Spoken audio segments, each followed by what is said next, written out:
बिस्मिल्लाहिर्रहमानिर्रहीम। अस्सलाम वालेकुम। हज़रत यूसुफ़ अलैहिस्सलाम का जवाब सुनने के बाद आप अलैहिस्सलाम के भाई बन्यामीन की रिहाई से नाउमीद होकर आपस में मशवरा करने लगे कि हम तो वालिद से बन्यामीन को वापस लाने का अहद करके आए थे, अब क्या करें। बड़े भाई ने कहा कि हम तो वालिद साहब को मुंह दिखाने के काबिल नहीं रहे हैं। हम इससे पहले यूसुफ़ अलैहिस्सलाम को भी वालिद की नज़रों से ओझल कर चुके हैं, लिहाजा मैं यहाँ से नहीं जाऊँगा जब तक कि वालिद साहब राज़ी ना हो जाएं।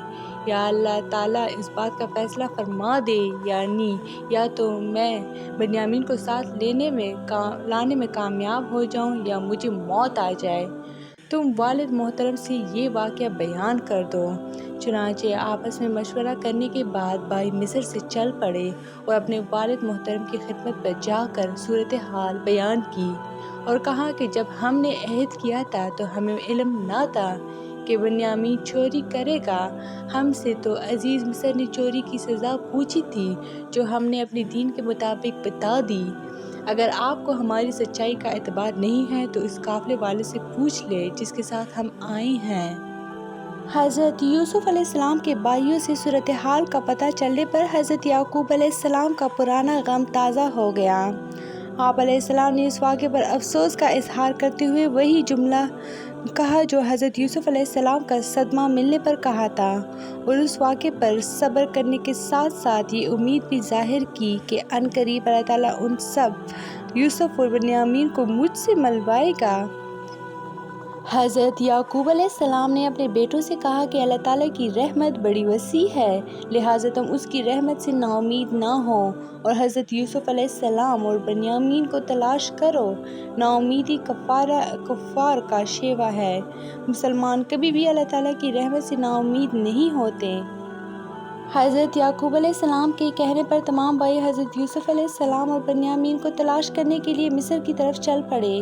भाइयों ने मिस्र जाकर हज़रत यूसुफ़ अलैहिस्सलाम के सामने बन्यामीन की रिहाई और मज़ीद गल्ला के हुसूल के लिए दरख्वास्त पेश करते हुए कहा, ए अज़ीज़ मिस्र, हम और हमारा ख़ानदान मुख्तलिफ़ तकालीफ़ का शिकार है। हमारे वालिद मोहतरम बूढ़े और उनकी बीनाई भी ख़त्म हो चुकी है, लिहाजा आप हमारे साथ ख़ुसूसी ताउन फरमाते हुए हमें हमारा भाई वापस कर दीजिए और गला भी दीजिए। हज़रत यूसुफ़ अलैहिस्सलाम के भाई 3 मरतबा आप अलैहिस्सलाम से मुलाकात कर चुके थे, लेकिन वो आप अलैहिस्सलाम को पहचान नहीं पाए। आप अलैहिस्सलाम ने उनसे सवाल किया, क्या तुम्हें याद है कि तुमने यूसुफ़ और उनके भाई के साथ क्या सलूक किया। ये सुनते ही भाई हज़रत यूसुफ़ अलैहिस्सलाम को पहचान गए और शर्मिंदा होकर कहने लगे, यकीनन अल्लाह ताला ने आपको चुन लिया और हम पर फजीलत अता फरमाई है। बेशक हम गलती पर थे, आप हमारी गलती माफ़ कर दीजिए। फिर आप अलैहिस्सलाम ने उन्हें उनका जुर्म माफ़ फरमाते हुए अल्लाह ताला से माफ़ी मांगने को कहा। हज़रत यूसुफ़ अलैहिस्सलाम के भाइयों ने जब आप अलैहिस्सलाम से माफ़ी की दरख्वास्त की तो आप अलैहिस्सलाम ने उन्हें माफ़ करते हुए फरमाया, मुझे तुमसे कोई शिकायत नहीं, तुम अल्लाह ताला से माफ़ी मांगो। जब हज़रत यूसुफ़ अलैहिस्सलाम के भाई वापस जाने लगे तो आप अलैहिस्सलाम ने फरमाया कि मेरी ये कमीज़ ले जाओ और वालिद साहब के चेहरे पर डाल दो, उनकी बीनाई वापस आ जाएगी। फिर तमाम अहले खाना को भी यहाँ ले आओ ताकि हम सब मिलकर ज़िंदगी गुजारें। हज़रत यूसुफ़ अलैहिस्सलाम के भाई जैसे ही आप अलैहिस्सलाम की कमीज़ और गला लेकर मिस्र से रवाना हुए तो हज़रत याकूब अलैहिस्सलाम को हज़रत यूसुफ़ अलैहिस्सलाम की कमीज़ की खुशबू आने लगी। आप अलैहिस्सलाम ने अपने अहले खाना से फरमाया, अगर तुम मुझे बहका हुआ ना कहो तो मैं तुम्हें बताऊं कि मुझे यूसुफ़ अलैहिस्सलाम की खुशबू आ रही है। अहले खान ने आप अलैहिस्सलाम की बात पर यकीन नहीं किया। फिर जब खुशखबरी देने वाले ने आकर हज़रत यूसुफ़ अलैहिस्सलाम की कमीज़ आप अलैहिस्सलाम के चेहरे मुबारक पर डाली तो आप अलैहिस्सलाम की आंखें रोशन हो गईं। आप अलैहिस्सलाम ने फ़ौरन फरमाया, क्या मैं तुमसे ये नहीं कहा करता था कि अल्लाह ताला की तरफ से मुझे वो बातें मालूम हैं जो तुम्हें मालूम नहीं हैं। फिर आप अलैहिस्सलाम के तमाम बेटों ने अर्ज़ किया कि ए अब्बू जान, बेशक हमसे गलती हो गई है, आप हमारे लिए अल्लाह ताला से इस्तग़फ़ार करें। तो आप अलैहिस्सलाम ने उनके लिए इस्तग़फ़ार की हामी भर ली। जब भाइयों ने हज़रत यूसुफ़ अलैहिस्सलाम के पूरे ख़ानदान को मिस्र में लाने का पैगाम हज़रत याकूब अलैहिस्सलाम को पहुँचाया तो आप अलैहिस्सलाम अपने पूरे ख़ानदान को लेकर मिस्र की तरफ रवाना हो गए। جب حضرت یوسف علیہ السلام کو اپنے خاندان کی آمد کی خبر ملی تو آپ علیہ السلام ان کے استقبال کے لیے اپنے وزراء اور معززین کے ساتھ شاہی محل سے روانہ ہوئے اور اپنے خاندان کا پرتپاک استقبال کیا۔ حضرت یعقوب علیہ السلام اپنے بیٹے کی محبت، عزت اور عظمت کو دیکھ کر بڑے خوش ہوئے اور اس پر اللہ تعالیٰ کا شکر ادا کیا۔ جب حضرت یعقوب علیہ السلام اپنے خاندان سمیت مصر پہنچ گئے تو حضرت یوسف علیہ السلام نے انہیں خوب عزت دی اور اپنے والدین کو تخت شاہی پر اپنے پاس بٹھا کر فرمایا، مصر میں جہاں سے چاہو کھاؤ پیو، یہ تمہارے لیے بڑی پرامن جگہ ہے۔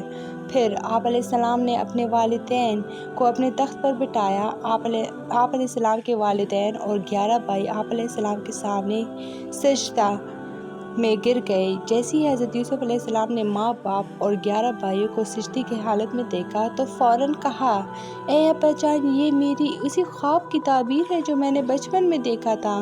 اللہ تعالیٰ نے مجھ پر بہت بڑا انعام فرمایا کہ مجھے جیل سے رہائی نصیب فرمائی، میرے اور میرے بھائیوں کے درمیان جو اختلاف تھا اس کو دور فرمایا اور آپ سب کو یہاں لے آیا، جس پر میں اللہ رب العزت کا بہت زیادہ شکر گزار ہوں۔ حضرت یوسف علیہ السلام نے جب دیکھا کہ اللہ رب العزت نے مجھ پر خوب انعام و اکرام عطا فرمایا ہے، مجھے اعلیٰ مقام عطا فرماتے ہوئے میرے خاندان کو بھی مجھ سے ملوا دیا، اس پر اللہ تعالیٰ کا شکر ادا کرتے ہوئے آپ علیہ السلام نے اللہ تعالیٰ کی خوب حمد و ثنا بیان فرمائی اور ساتھ ہی آخرت کی کامیابی کے لیے بھی دعا مانگی۔ ترجمہ: اے میرے پروردگار، بلا شبہ آپ نے مجھے حکومت بھی عطا فرمائی اور خوابوں کی تعبیر بھی سکھائی۔ اے آسمان و زمین کے پیدا کرنے والے، آپ ہی دنیا اور آخرت میں میرے سرپرست ہیں، لہٰذا اسلام پر میرا خاتمہ کیجیے اور مجھے نیک لوگوں میں شامل فرما دیجیے۔ حضرت یوسف علیہ السلام 110 سال کی عمر میں مصر میں ہی انتقال فرما گئے۔ آپ علیہ السلام نے اپنی وفات سے قبل اپنے بھائیوں کو یہ وصیت فرمائی تھی کہ میری میت کو میرے والد محترم کے قریب دفن کرنا۔ چنانچہ حضرت یوسف علیہ السلام کی وفات کے بعد آپ علیہ السلام کی وصیت کے مطابق بھائیوں نے آپ علیہ السلام کی میت کو کفن دے کر ایک تابوت میں رکھا اور حضرت یعقوب علیہ السلام کے قریب دفن کر دیا۔ تو یہ تھی میری آج کی ویڈیو، امید کرتی ہوں کہ آپ لوگوں کو اچھی لگی ہوگی۔ چینل کو لائک، شیئر اینڈ سبسکرائب ضرور کریں۔ Stay tuned for more. Thanks for watching.